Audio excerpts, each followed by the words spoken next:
Assalamu alaikum, my dear students. How are you? I hope you all will be very fine and you will be ready to have the knowledge of the second part of this very phylum, that is a phylum Mollusca. And in this topic, we shall discuss only three things. One of them is reproduction, second two is the classification, and last one is the economic importance of this particular phylum. So without wasting our time, let's jump to the whiteboard. Yes, my dear zoologists, particularly invertebrate zoologists, you know we are discussing the phylum that is called as phylum of soft-bodied organism, that is none other than phylum Mollusca. और हम phylum Mollusca की आज जिस attribute को study करेंगे उसमें से पहला क्या था, रिप्रोडक्शन. अब रिप्रोडक्शन में हमने डिस्कस कर दी है नंबर 1 पे सेक्सेस. तो information that we want to impart to your fertile brain is कि जो सेक्सेस हैं दे आर सेपरेट. इसका मतलब ये है कि जो male you can say mollusc हैं they are definitely different entities as compare to the female. ज़ाहिर है मेल ऑर्गेनिज्म मुख्तलिफ होता है और फीमेल मुख्तलिफ होता है. और अगर हम सेक्सुअल डाइमॉर्फिज्म की बात करें कि जैसे कि हम देख के बता सकते हैं कि जनाब ये एक लड़का है या एक लड़की है या एक मर्द है या एक औरत है, तो क्या मैं दो डिफरेंट ऑर्गेनिज्म के जेंडर्स को, सेक्सेस को on the basis of external appearance बयान कर सकता हूं? तो answer is no. It means there is no sexual dimorphism in these very organisms. और अगर आप दिखना चाहते हैं कि इनमें से मेल स्क्विड कौन सा है या फीमेल स्क्विड कौन सा है, तो then you have to carry out its surgery.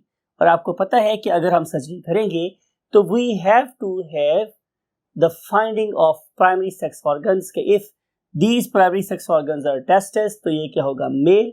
और अगर इसमें प्रेजेंट हुई ओवरीज तो फिर ये क्या होगी, फीमेल.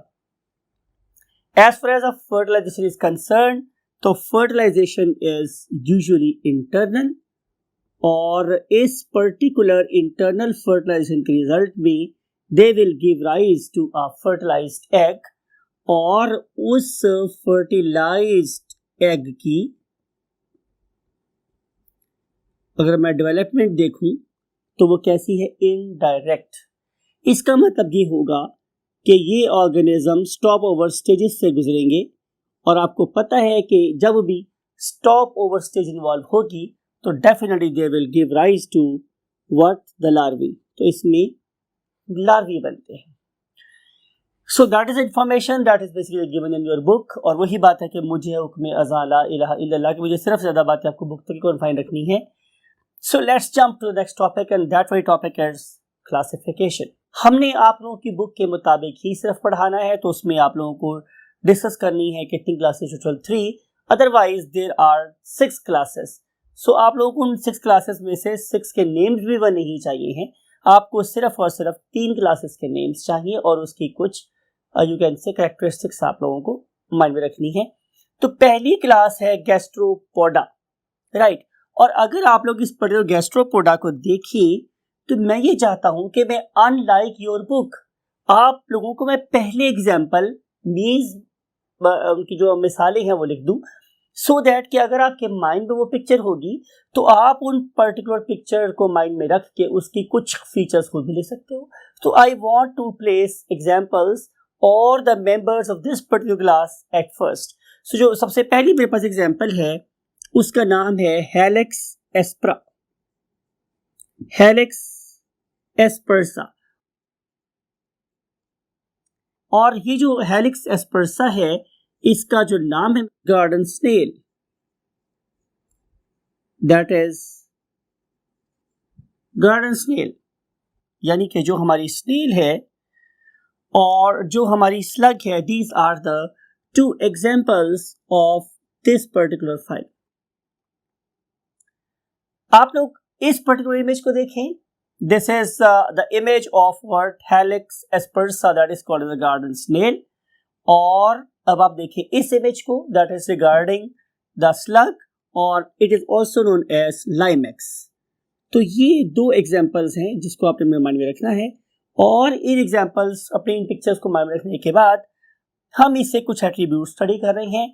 याद रखिएगा कि मेरी हमेशा आदत रही है कि मैं अगर आपको 3 क्लास से पढ़ा रहा हूँ या 4 क्लास से पढ़ा रहा हूँ, तो मैं आप लोगों को उनके जितने भी पैरामीटर हम स्टडी करें सबका कंपैरेटिव एनालिसिस दें। तो हम क्या करेंगे कि हम सिमेट्री, उसके बाद उसके डायग्नोस्टिक फीचर या डायग्नोसिस, फिर हम उसकी हैबिटेट और फिर हम उसकी रेस्पिरेशन, और एक चीज और ऐड करना चाहूंगा दैट इज लोकोमोशन। तो हम इनको आपस में कंपेयर कर लें, राइट। तो माय डियर स्टूडेंट्स, सबसे पहली बात है कि इस ऑर्गेनिज्म में सिमेट्री कैसी है।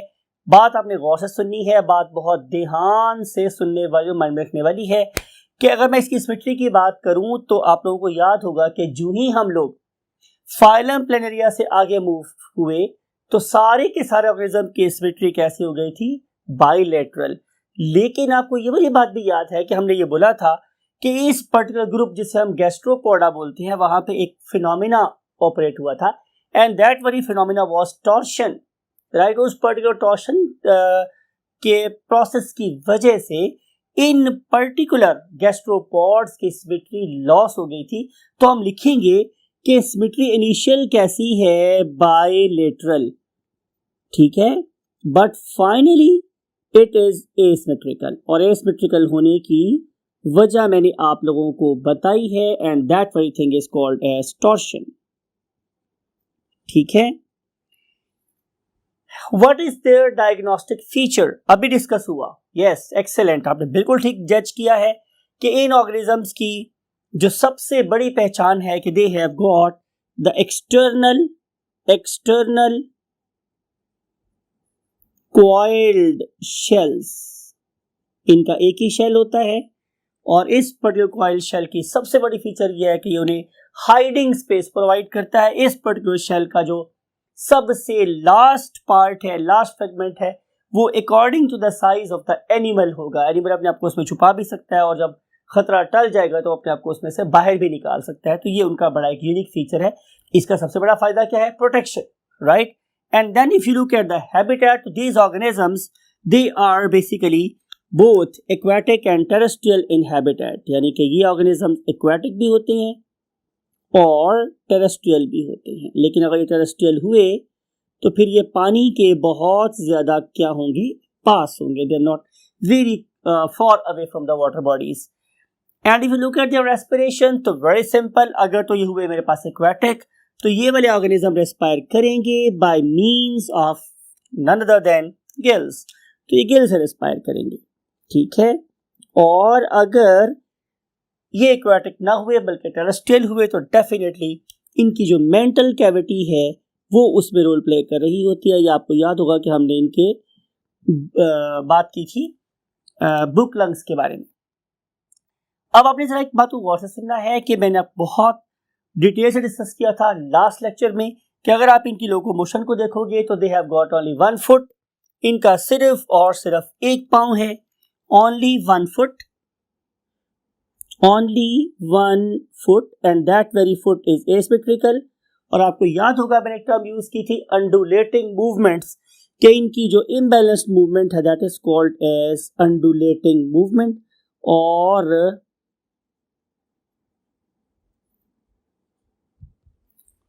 इस पर्टिकुलर फिनोमेना के लिए आप इस वीडियो को देखें कि ये एक पर्टिकुलर मेरे पास गार्डन स्नेल है, जब भी हम इसको टच करते हैं तो ये इसकी मूवमेंट कैसी एबनॉर्मल है, एब्रप्ट है, इसमें कोई तरतीब नहीं पाई जा रही है, इसलिए हम इसे अंडुलेटिंग मूवमेंट का नाम देते हैं।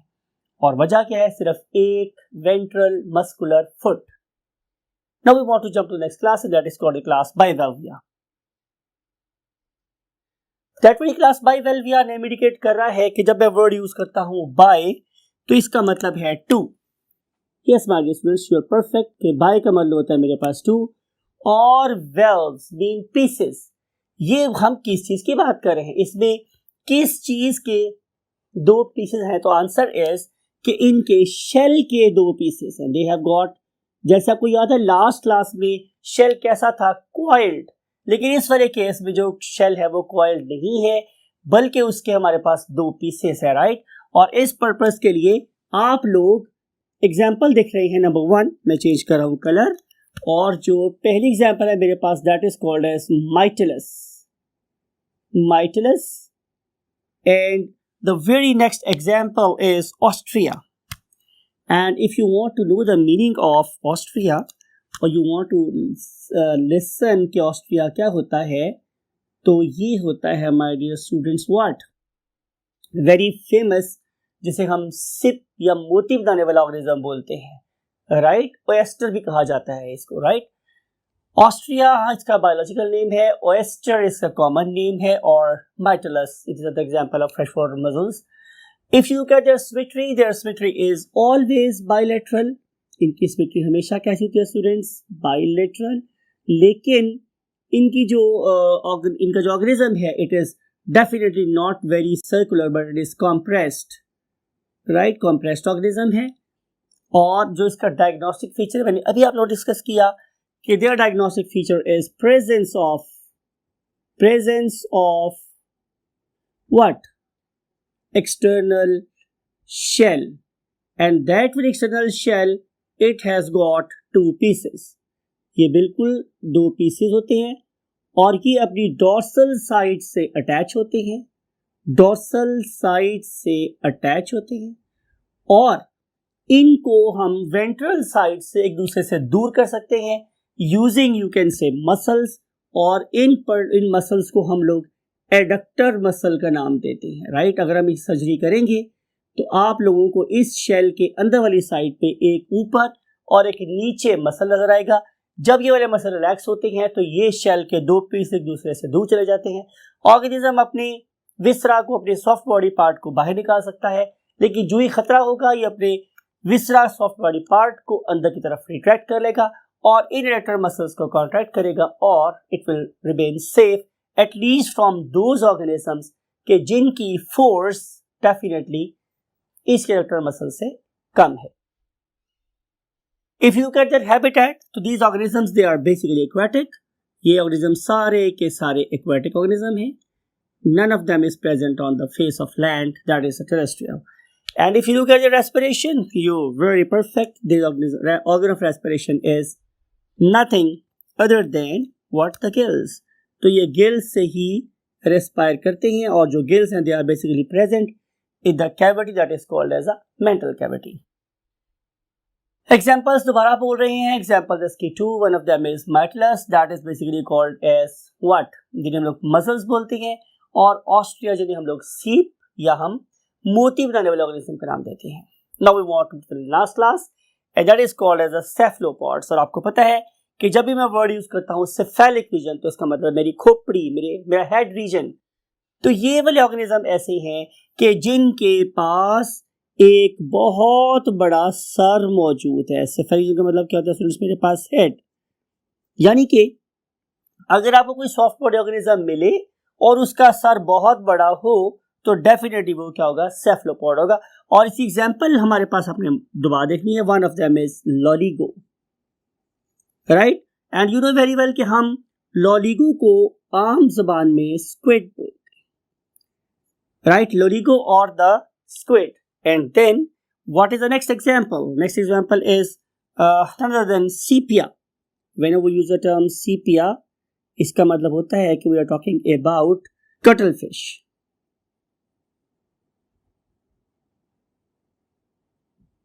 right? And last but not the least is the octopus.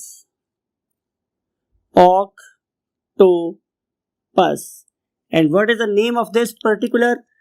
You can say Nautilus.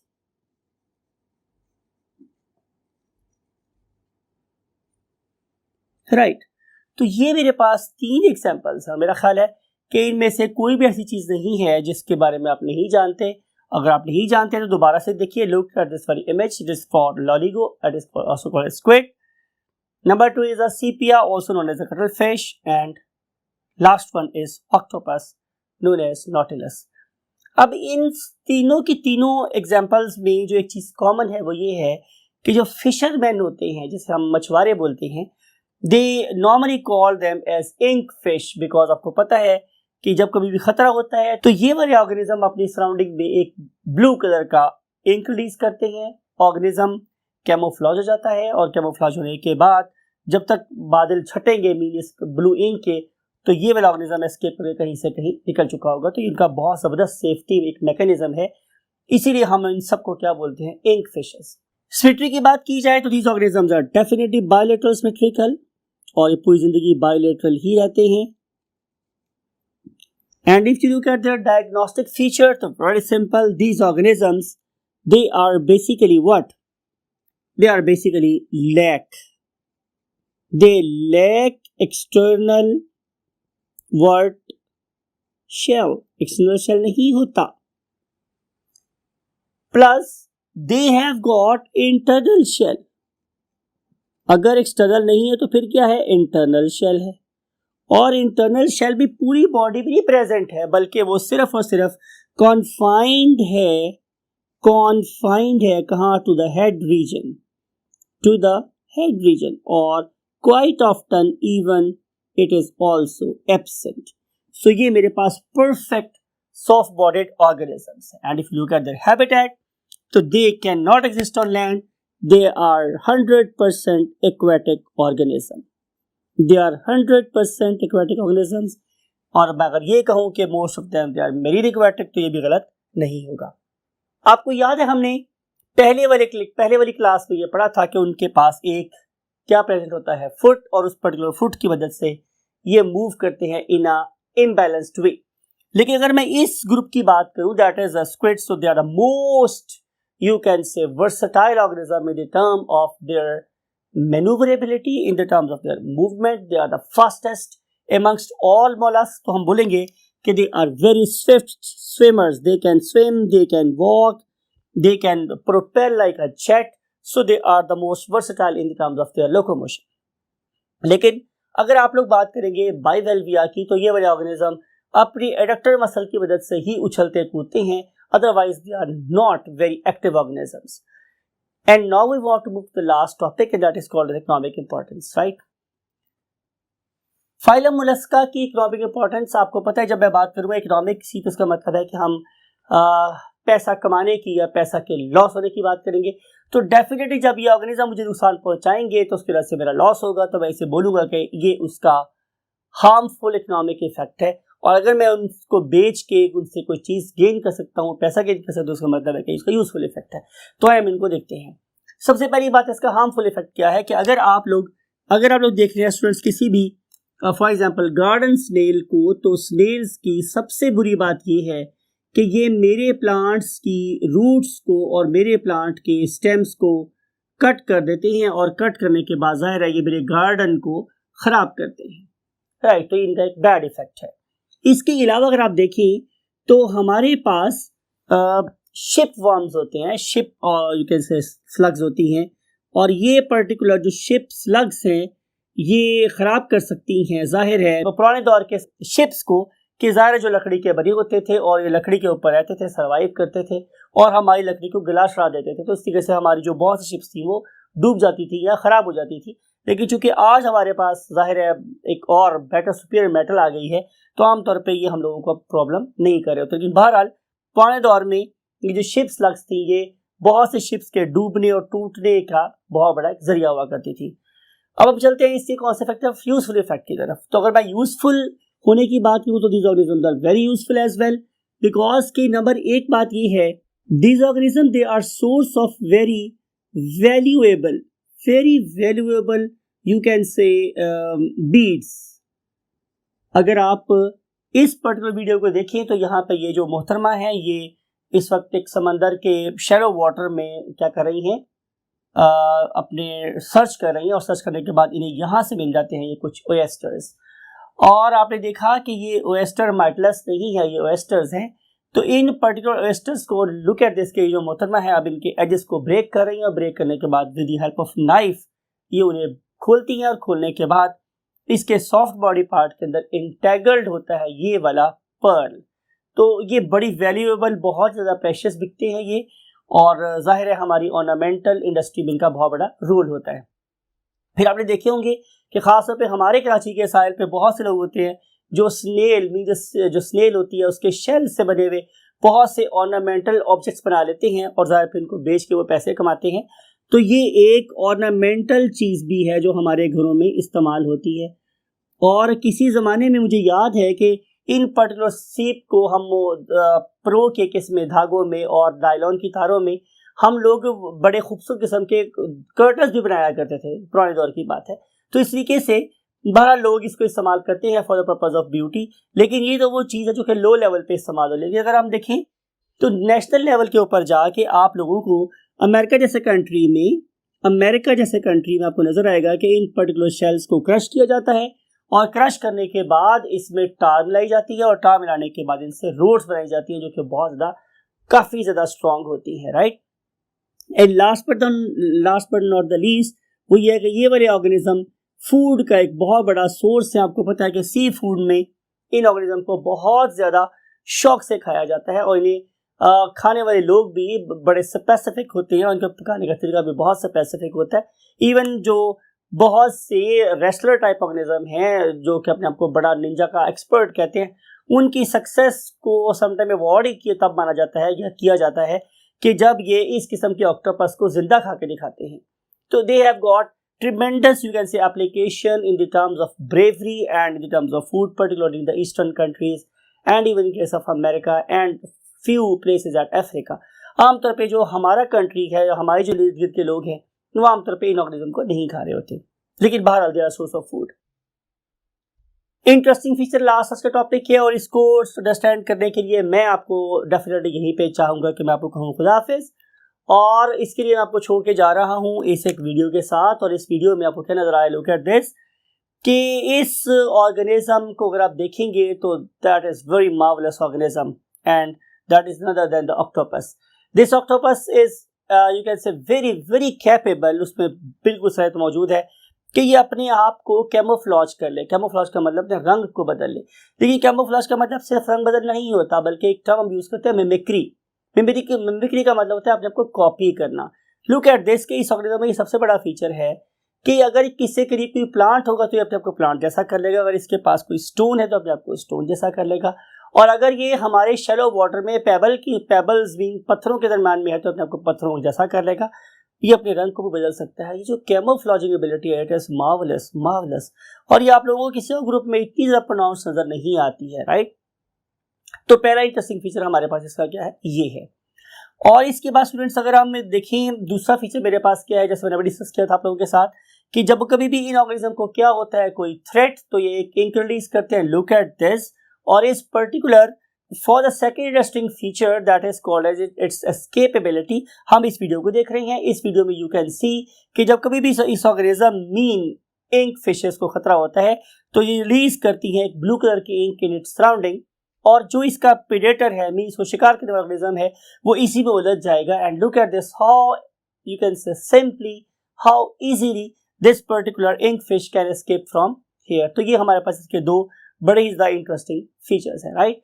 In features के साथ I will recommend for you people कि आप interesting you can say mollusc लिख कर यूट्यूब को जरूर विजिट करें, और आपको नजर आएगा कि अल्लाह ताला ने इन ऑर्गेनिजम्स को इस तरह की और बहुत सलाहियतों से नवाजा है। Those are really making it a very wonderful organism on the face of earth। और एक और वीडियो दिखाती है हम, आई विश कि आपको वीडियो आपको और दिखा दी जाए। इस वीडियो में आप देखेंगे कि ये ऑर्गेनिज्म साबित कर रहे हैं कि सिर वड्डे सरदारां दे ते पैर वड्डे गवारां दे। यानी अगर आप इन ऑर्गेनिज्म को देखेंगे जिनका इनवर्टिब्रेट वर्ल्ड में सबसे बड़ा सर है, तो they are literally doing marvels in terms of learning. कि ये वाले ऑर्गेनिज्म हमारी इस वीडियो में नजर आ रहा है कि they can identify the symbols, they can carry out some very simple sort of you can say calculations। और सबसे अहम बात यह है कि they are so intelligent कि अगर आप इनके सामने कोई काम कर दें, for example look at this कि this particular octopus can even open the jam bottle, तो ये डिफरेंट चीज़ों को एक्सप्लोर कर सकते हैं और एक्सप्लोर करने के बाद अपनी इंटेलिजेंस, अपनी superiority, supremacy of the brain को ज़ाहिर है डिस्प्ले करते हैं। मैं फिर ही बोलूँगा कि दुनिया यहाँ ख़त्म नहीं हो गई है। इन ऑक्टोपस की दुनिया बहुत खूबसूरत, बहुत हसीन है। आपको इसमें झांकने की ज़रूरत है और इसके लिए डेफिनेटली आप डिफरेंट किस्म के सर्चेज को इस्तेमाल करें और अपने नॉलेज को ज़रूर क्या करें, जिला बख्शें।